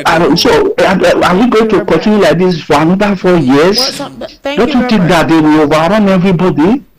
Thank you, Robert. Esther. Barrister, hold on. So, in the case of Sunday Igboho, he has a right to choose whatever political party he wants to be part of. Not to the detriment of his people. Wait, hold on. Again, like I said, the president is the one that secured his eventual freedom. What did you expect? The traditional leaders begged on his behalf to the president, and you expect him to start speaking against the president, or not show any form of affiliation for the president, or galvanize and mobilize for the president? I don't even understand why persons are surprised. The president facilitated a situation where he's no longer on the watch list, considered as a terrorist on the run. And what did you expect? I'm sorry. Okay, aside from that, do you know that there are some persons who don't pay rent, who don't pay utility bills, who don't do any tax, and they're literally, you cannot move them away? A lot of them stay here. And it's surprising that the government or some certain persons in the government focus on people whom they're not supposed to focus. In Lagos, for example, they're considered sleeper cells. These persons can camp anywhere. They could just have only one shop or be in one particular location. They could sleep in the front yard of somebody, wake up in the morning, go about their activities. You cannot get them to say pay rent, pay for electricity, pay for water. I don't know if you understand my drift. And they're not held accountable for anything. You can't ask them to do anything they don't want to do. So how do you ensure that the pretense you place on other persons are not placed on other persons? Those ones are outlaws now. They're not. They outlaws. They don't talk. They don't do anything yet. But they populate. Yes, they live outside the civilized environment. Nope, they're in civilized environments. They live outside the civilized because one, you can't live in a landlord's house and he will not collect rent from you. You will not call police or go. You're not getting it, Barrister Darlington, but don't worry. 08036929933. You're not getting it. 08036929933. Hello, good evening. Good evening. How are you? Good evening, sir. How are you? My name is Christian. Barrister Darlington, good evening. I greet you. Good evening, my brother. In fact, we see this country. Sir, it is only what I will do what help us in this country. Barrister Darlington. The other I will tell you is God will keep on being with you, Barrister Darlington, speaking at the truth. You understand? Because me personally, I've been following you. You have followed Esther when she was in that was shot the name of that I was abrogated to them. When she was with IFF. The letter went to M, and when I say M, she will understand. So I've been following Esther too. Likewise, you, Barrister Darlington, I've been following you too. At least, when I think it's not come to this situation, let me not complete this from the other part. I've been listening to you. You know, there, people thought maybe you don't like this government. They saw you as an enemy, speaking against this government. But today, all those that you have been saying, all are coming towards into reality. There's those people criticizing you. We are there today. I wonder, my brother. We are there. Let them come outside. Let them come outside. Abi? Now, just look at what happened about what happened at all those states. Now, just look at when all this right you shouting, shouting, come out to the government, will throw you as an enemy. I'm telling you. Look at how people are being killed. Now, look at how they attack military base again. And yet, this government is still handling this terrorist issue with a key group. We go where for my prayer is God will preserve your life, preserve your family. Even Esther, God will preserve your life, preserve your family. Are you hearing me? Yes, sir. Thank you. Thank you very much for calling. 08036929933. That's the number. Yes, Esther, sir. the people you are talking about, they stay at bus stop, uncompleted building inside the market. They can't live in a built-up apartment. They can't. It can never be. What are you saying? You live in a landlord's house, you are not paying rent. You are not. Who are you? I will call police for you. They will come and dislodge you. Hello? Good evening. How are you? Hello? I can hear you. Good evening. Can you hear me? Yeah, Yes. Go ahead. Okay, this is Chibun Dobata calling from Sweden. Hello? All right, Chibuzo, go ahead. We can hear you. Anytime we call on WhatsApp, we can hear you. Go ahead. Yes. The only thing I will ask everybody in Nigeria is, how did we get here? How did we get here? And until we remove politicians from the helm of our friends and put people who are technocrats and business-minded in governance, we are not going anywhere. Unfortunately, to date, only 2 politicians have ruled the country. One was in uniform and one was not in uniform. It's not in uniform. The one in uniform was named after a footballer. Then there's another one who is in charge now. He's another politician. Apart from these 2, the rest are administrators. And when we have politicians playing the politics in a Nigerian way, I don't know where we're heading to. It's unfortunate that we found ourselves in this place. So what I would just advise is for ADC, Obi and Atiku is the only way to go. They cannot go separate. They must be one. Whether they are going to vice each other or support, I don't know how it's going to be. That is the only way out. Let me anchor you there for now. Thank you. All right. Thank you very much for calling. This person says, okay, so I'll go through some messages. Somebody complained that I don't read their messages on YouTube. A lot of you, your back and forth on YouTube is not airworthy. That's why I don't read your YouTube messages. Okay, I think Chikeze Unwodo. Yes, Chikeze, I very well know that. You seem to travel that access quite often. Chikeze Unwodo. As if you want to travel to North, please don't go alone now. I used to travel there, but with well-equipped soldiers, escort, and armed men. But you have to pay heavily for that. So I want to go relax with my friends and have fun and eat masa and granite soup and everything. Now imagine having to go with all of that. That's serious money, man. But thank you so much. I will heed your advice. It seems you're working the security arm, especially what? Especially when you remember Abdullahi. What is your issue with Abdullahi? I think you're tripping for Abdullahi. I think you're crushing for Abdullahi. What's her name? Okay. Delcresters 5113 says, but wait, it's price rising of crude oil supposed to be of harmful or beneficial to Nigeria's oil producing country? Is this into an opportunity and advantageous to countries that sell oil? Very good. Right, absolute question. Very good. But hey, we're going through the consequences. All right. Also, let me see anymore. Sabine says the northern politicians will eventually supervise the balkanization of Nigeria because of their criminal silence on what is happening in Nigeria. Official Chudpa says, don't worry, Esther, you will adjust. Everyone is official child power. You want me to adjust to this achievement? No, please. No, don't tell me to adjust. How many times? I wonder. My salary is not commensurate to this increase. if they were increasing the salary, along with the it would make sense. I beg. He says we are used to no light now. That one now old news. Oh my God. See what Nigerians have been subjected to accept. Oh wow. Somebody says Trump will use CPC to bundle him out. You guys don't have joy.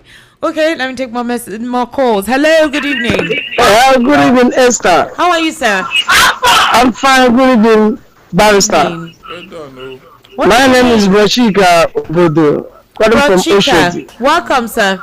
Yeah, Esther, Bible says that when the righteous is on the throne, people rejoice. Yes. But when the wicked is on the throne, people mourn. See, in Nigeria today, the militants, the Boko Haram, and all these bandits, they are more powerful than the army.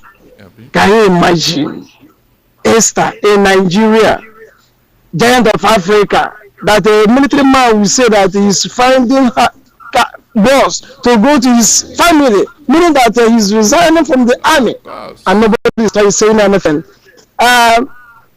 Esther, this is just the beginning, but the righteous man is waiting to be on that throne, and soon Nigeria will laugh. See, let me pass this information.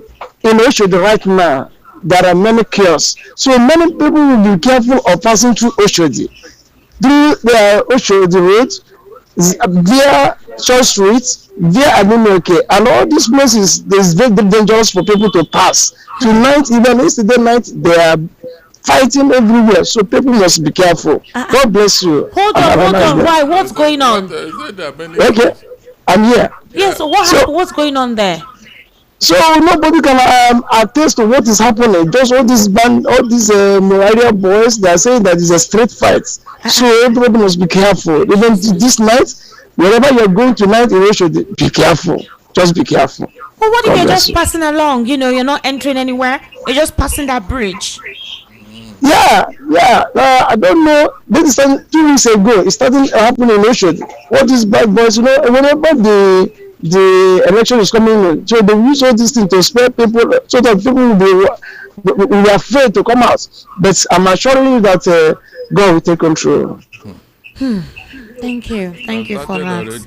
Maybe a court fight. My mama must not hear this one. She will say, "You will not come to that work again. No, you will not pass there. Oh, I don't want you to come to that work again." Don't be express with the pass. Now that as if I go pass express. Now only express at the pass. So they no get anything to do with we just with the pass. The pass express. With the pass, with the pass, with the pass. Hello, good evening. Turn down the volume of your radio, please. Hello. Yes, hello, sir. Welcome. How you doing? I did, Jerry. What's your name? My name is Mr. Pascal. Mr. Pascal. Yalaisak. Pascal, well done. Yeah, let's go. Yes, my brother. The queen of queens. The queen of Dality. Say it loud. You don't give an ammo now. Good evening, sir. I bet Mr. Pascal, go ahead.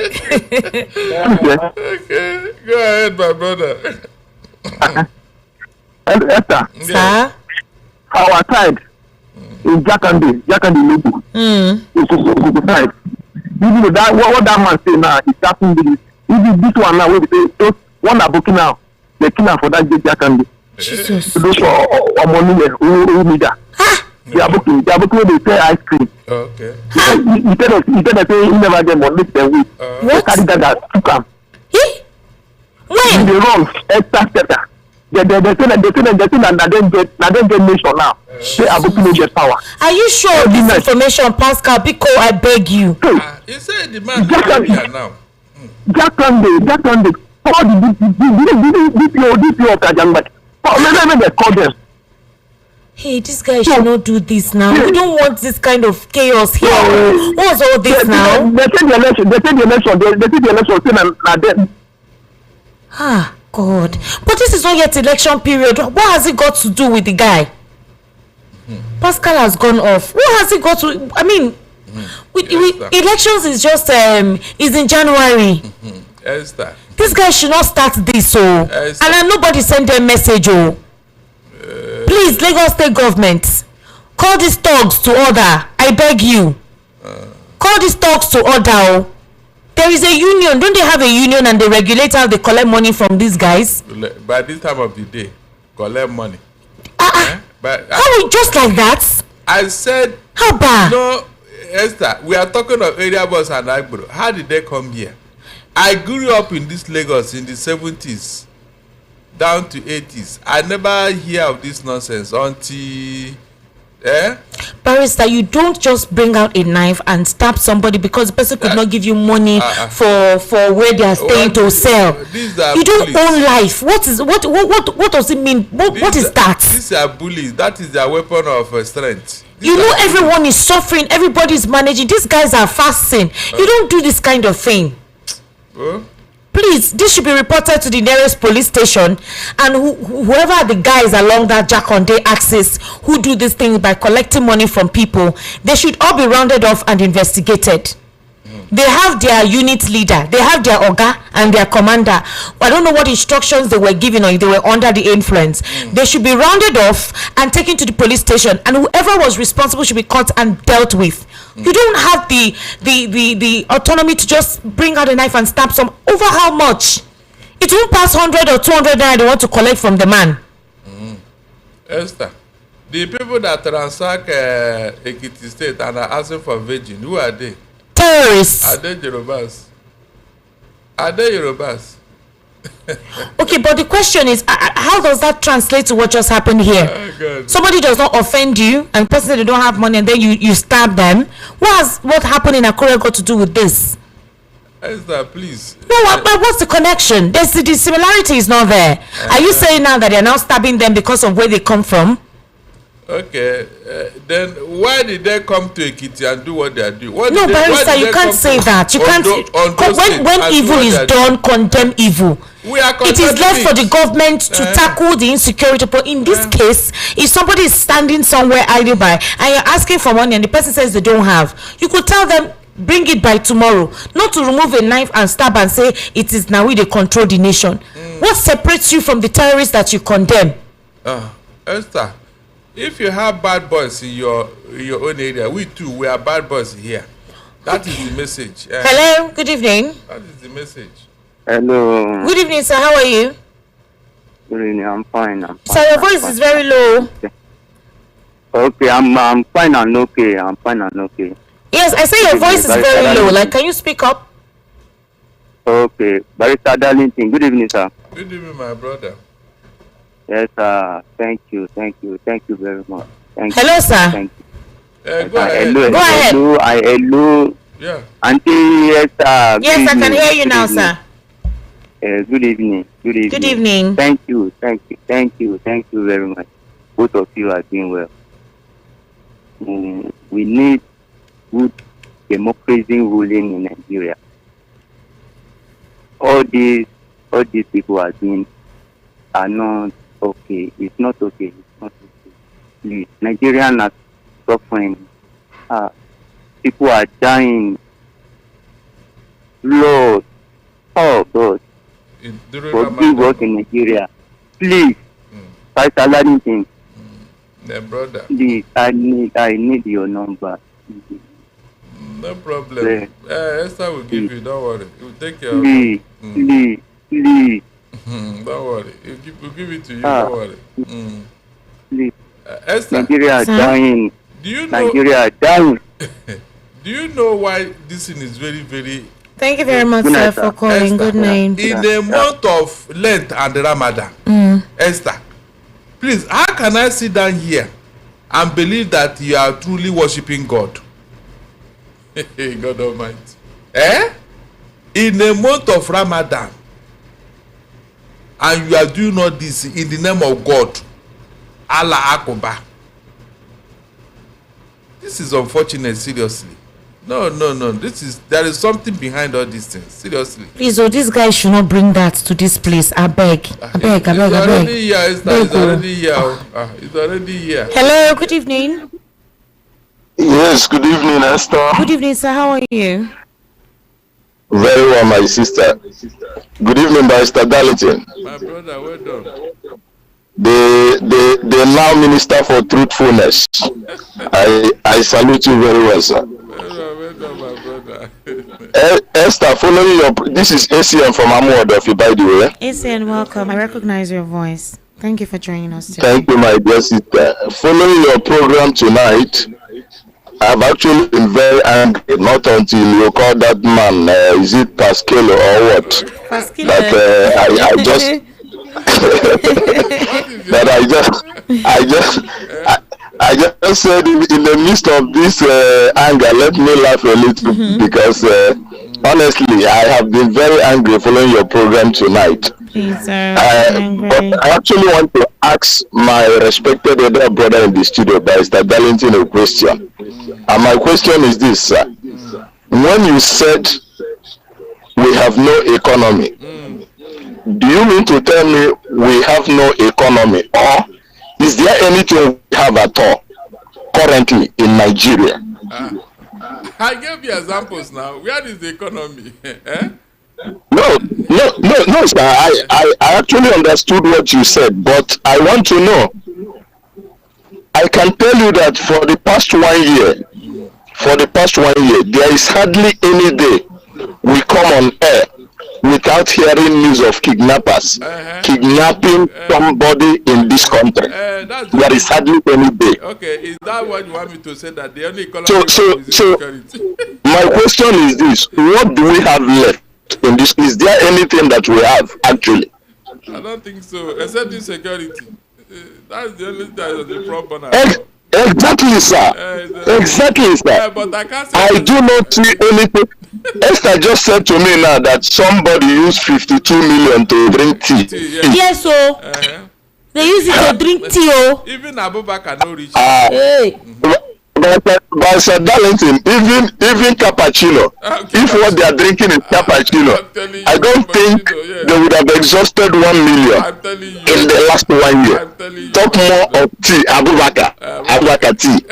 My goodness, God, what has happened to us in this country? My brother. But Sir Darlington, there were times when we used to watch a movie called Jack and Shan, where woman will come and kill almost 1,000. That is what they are doing to us in this country now. To the ruling class, none of us is a human being, because the way and manner they come out to, the way they treat us in this country, is as if we are incapable of sound reasoning. Why would somebody tell me that they spend 52 million? Don't they have tea in their houses? Do they come to that agency to drink tea? Is it the ministry of tea? No, do we have ministry of tea drinking in Nigeria? Maybe we have, because there's nothing we don't have again. Monkey have swallowed money, snake have swallowed money, touts have become bishops at National Convention Center. There is nothing we have not seen. Bullion van has come, and the bullion van missed their road, not to the house of ACN, but to the house of the then national leader of APC. What have we not been told in this country? 200 and something billion. ACN, it depends on context. I go crazy. The last statement you made, context. Context. And the last statement you just made about the bullion van. The bullion van is carrying pure water. Exactly, please. Context. Did you see the Okay, it was carrying pure water. No, I said this. It depends on how you look at it. The context you look at it. Did you see the money inside it? Did you see it? Did you see money inside it? But anyway, Esther, let me reserve what I want to say tonight, because anyway, just have a wonderful evening. We don't catch up. Yes, did you now. see money there? Did you see it? Money? Everything needs to be contextualized. Yes. Did you see the billion van may have come to say hello to? Do you understand? It depends on the context. He came to say hello to the Hello, good evening. What are you saying? Hello? Okay, your voice is low. Your voice is very low. Go ahead. I said good evening. Yes, good evening. How are you? I'm fine.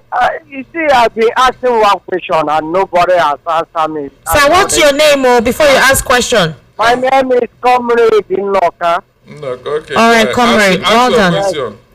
This question, nobody has answered me. I've been asking this question. Maybe that.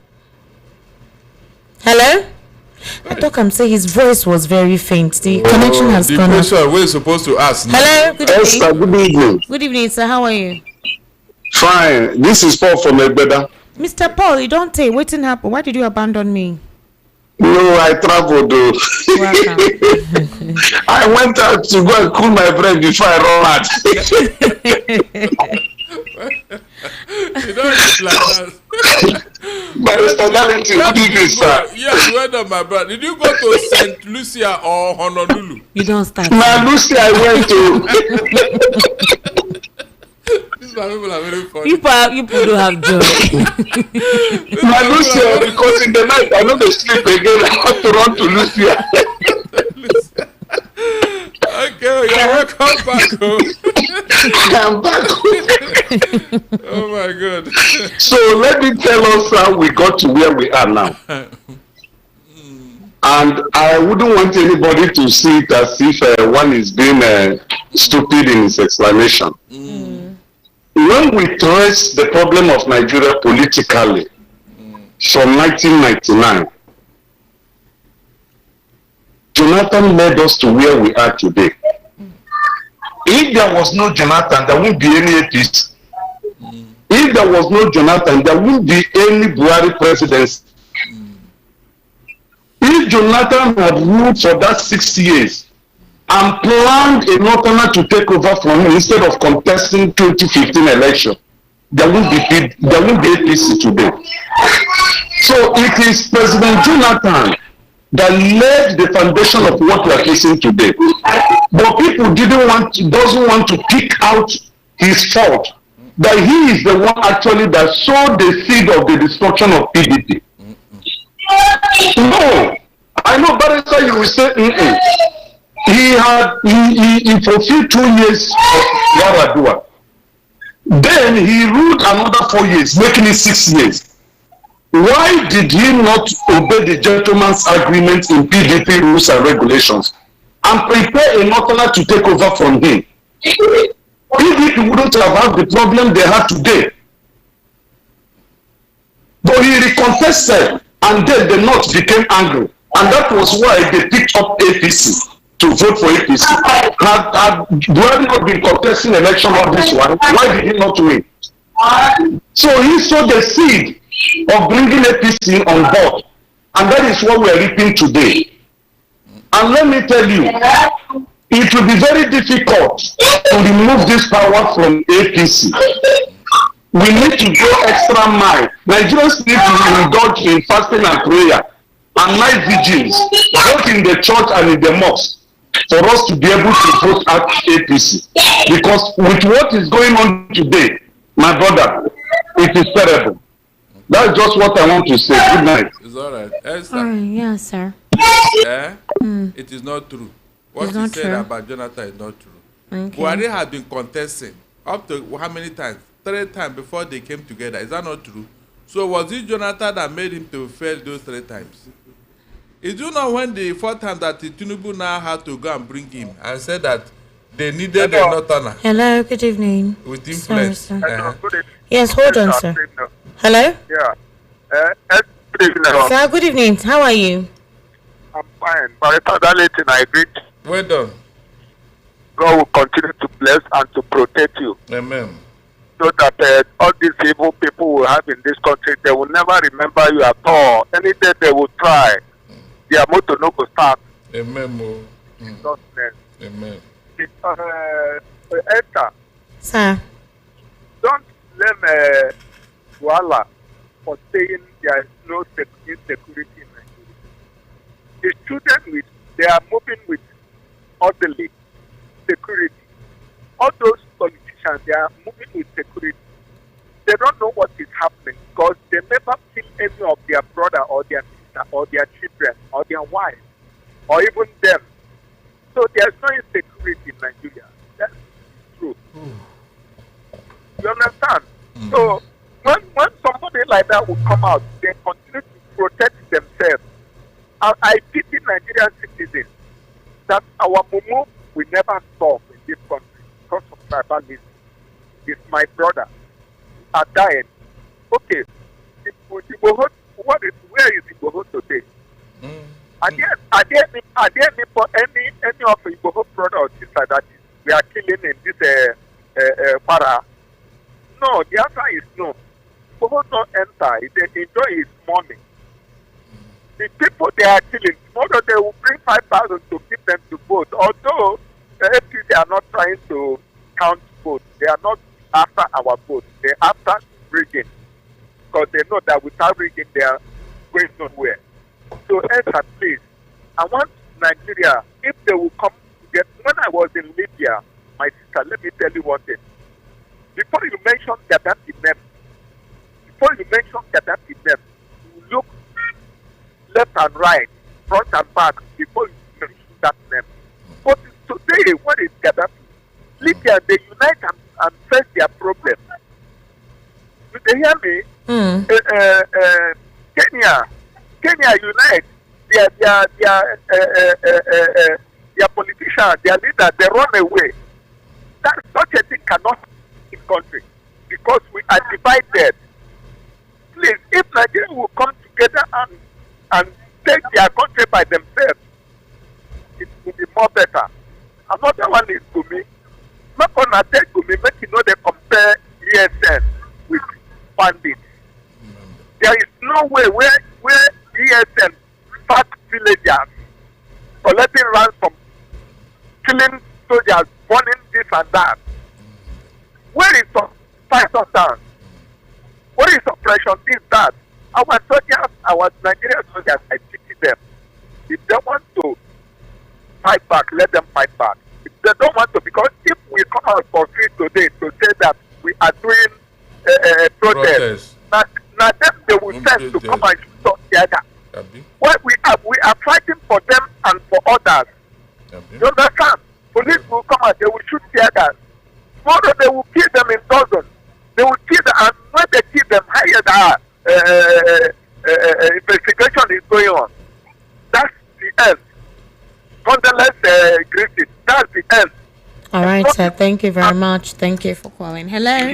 Good evening, Esther. Good evening, sir. How are you? Barrister, my darling team. Awalambo. Ututu Oma. Now you're to Oma. Okay. Anyone are greeting. Esther, good evening. Good evening. Esther, if the numbers of Congo don't call, for election, you don't win. No. Barrister, the number of the call, I don't call which almost 100 times. No, Max. Just like you, every other person is calling. Yeah, I want to impeach you, Esther. Barrister, let's impeach Esther. We will finish collect the money where. Until she finish cooking her house food for me. Are you serious? Nah, Esther, so you can cook because hey, what a killing wine. No, ya na-egwema. Ọzọ. Afọ dị mkpa, ọ kara afọ anyị ka esi enweta. Barrister, unasi Igbo. Abụ onye Calabar. Why did you know with Igbo? What did you start with Igbo? Don't mind me, my mother is from Enugu. Okay, that's but nice. my dad is from Cross River. Oh, beautiful. But not Calabar. All right. They are from the same Biafra, don't worry. Yeah, don't worry. Then Barrister. Yes. Esther. Sir? It is 4 US soldiers that was killed in the war between Iran, Israel, and the US. You saw the honor of those 4 soldiers. I'm telling you. In fact, to go join US Army, go they hungry you. I'm telling you. Did you see the honor from the plane to that car with the salute given to those 4 dead bodies? I'm telling you. Even the president spoke. The general was killed like chicken. The army did not even mourn the general with half flying the flag, half mast. They did not. The general. Barrister, do you know, Esther? If people come out with the news of amount of soldiers that have been killed recently in this thing that is going on, the government will shut the radio down. I'm telling you. They will not, do you know that? We know this. We know the news. They will not say. Some of us had the privilege to know what is going on. Esther, I went to a military school, primary. I went to military school, secondary. In fact, I was in ND. I left in Tama 200. I left the ND. Esther, Nigeria is like a rotten egg. that when it explodes, everybody will smell it. Including Shegumi that is defending those terrorists. Esther, when did IPOB come to wipe out a small community, not a village, a small community? When? When, Esther? When did it happen? But these guys are wiped out village upon village upon village upon village. The government is aware, even collecting tax. Yeah. I'm not in supporting ESN or IPOB. Esther, it was this radio station were saying the Shia group was called a terrorist group and they were coming out to protest. The police was to protect them. Terrorists.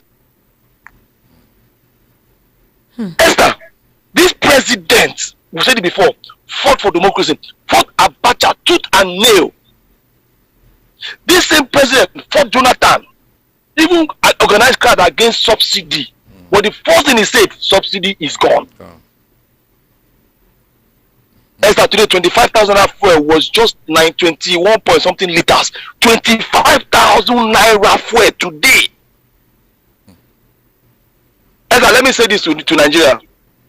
3 countries they fight war. Now we they feel the pain. We don't go there. We they feel the pain. We don't go there. We're not involved. They don't ask us A or B question, but the hammer they hit us. If we talk and say, you know the oil price, the thing you have in your backyard, in your own backyard, you are suffering for it, and the government come and defend themselves with all kinds of stupid lies. Esther, our budget since 1999 till date is not up to 210 trillion, but 210 trillion is missing NNPC. For just 2015 to date, just 2015 to date, 210 trillion is missing. It's not me I tell you to. The Senate came to say it. To even put PLC on the NNPC, they spent 5 point something billion naira to put PLC. It's not me I tell you to. The senator came on TV and was saying it. And to make, do you know the point thing that make it to make matter worse? Nigerians will never react. When I said barrister, my age grade from 40 to 55 has failed Nigeria, you said I'm lying. Or my mate, you said I don't know what I'm talking about. Barrister, in you people's time, you were the one shutting down schools, fighting the military government, tooth and nail in your own age grade at that time. Right or wrong? You are right. We are the first one in Patito's gang.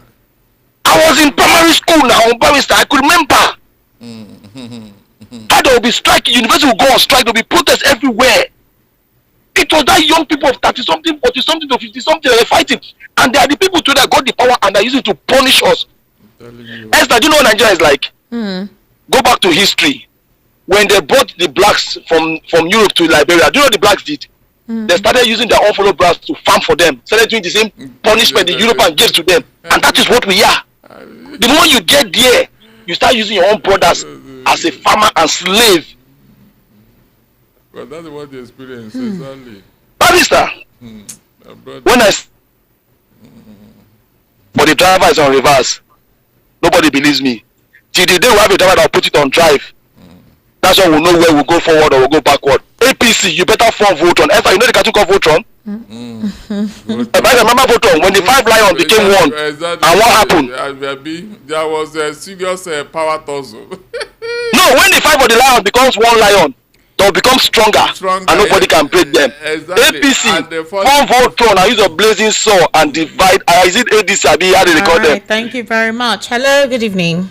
Good evening, sir. How are you, sir? Good evening. Good evening. My name is Koboko Man from Ebonyi State. Koboko Man from Ebonyi State. Another Koboko. Well, I don't know. That other Koboko has not come for a in long time. Ota, we don't hear about him again. No. That's true. I hope he's okay. Go ahead, sir. Okay. All this one at the talk, at the hearing, at the follow on the program, everything. That's like this. You go one of the top. It is it has meaning, but what of the people who train soldiers say they don't repent to Boko Haram, don't repent. This the minister inside the whole Nigerian armed forces. What of that one? Well, they remember saying this thing they happen. Now you don't talk say the other time was it you say one soldier, you don't talk say they shoot their goal up. How do and now instead of shooting to the enemy, so they send them They see them up, and now they are commander. How did you see that one? Never, the things will never get well unless all those things. But even all these soldiers now, unless you push all of them or isolated all those things up before. If you did that one is not happening, then it means that nothing will, all the whole thing won at the top. Yeah, you know, get care. So my own opinion, no. All right, thank you for calling. Thank you. Okay. Hello? Hello? Hello, good evening. Good evening. This is Mr. Wonders information. Welcome, sir. The first and foremost on the report about the disturbance in nation all these days. It is true till last night. Thanks for the intervention of the police who are patrolling to the midnight before, but today there are not any incident. But the authorities should not make sure that they restore peace. I don't know what they are fighting for. Young boys carrying cutlasses, scratching on the ground, moving around, harassing people who don't know anything about their courtesan. These are people they're supposed to drive to all this war front for them to go and face all these terrorists. That on its own. Concerning the death of our soldiers, the way our soldiers have been killed by terrorists is appalling. These are people's children. And these are people who are not fighting for their personal interest. They are fighting to protect the nation, we, the citizens. While the terrorists are fighting for the natural resources over there and ransom they want to collect from kidnapping. You cannot marry the two. So these are heroes should be protected. The government is not doing enough at all to protect our military. The way our military are being killed as if they are ordinary civilians. So what do we do? That should be taken care of. And if they are talking about the war in Iran, we should thank US and Israel for the preemptive action against Iran. As it is proven, Iran is the greatest sponsor of terrorism in the whole world. And when you cut the head of the snake, then the body is gone. So Iran is the head of the snake as far as terrorism in the whole world is concerned. Yeah, right. And now the Arab countries surrounding those places, they are not supporting Iran. They would have woken up against the US. But they know that what the US and Israel is doing is for the benefit of humanity. Not only that, it's spread down to this place. As much as I know, they are even budgeting for people who are doing these things. That's why you see those shares protesting against the killing of Khomeini. Because that's where they're getting their source of money from. Most importantly, we must note that in Lagos, let's not be saying they are not getting here, as well as I rightly said before, they are within us here. All the increase in the number of Okada riders here, and sometimes when you plan the Okada, you better discuss price before getting to your destination. If not, when they just carry you, drop you at the destination, they will embarrass you. A job that's supposed to take not more than 200 naira, the retainer is 400. If you say what, they say no. They are ready to fight you, very aggressive.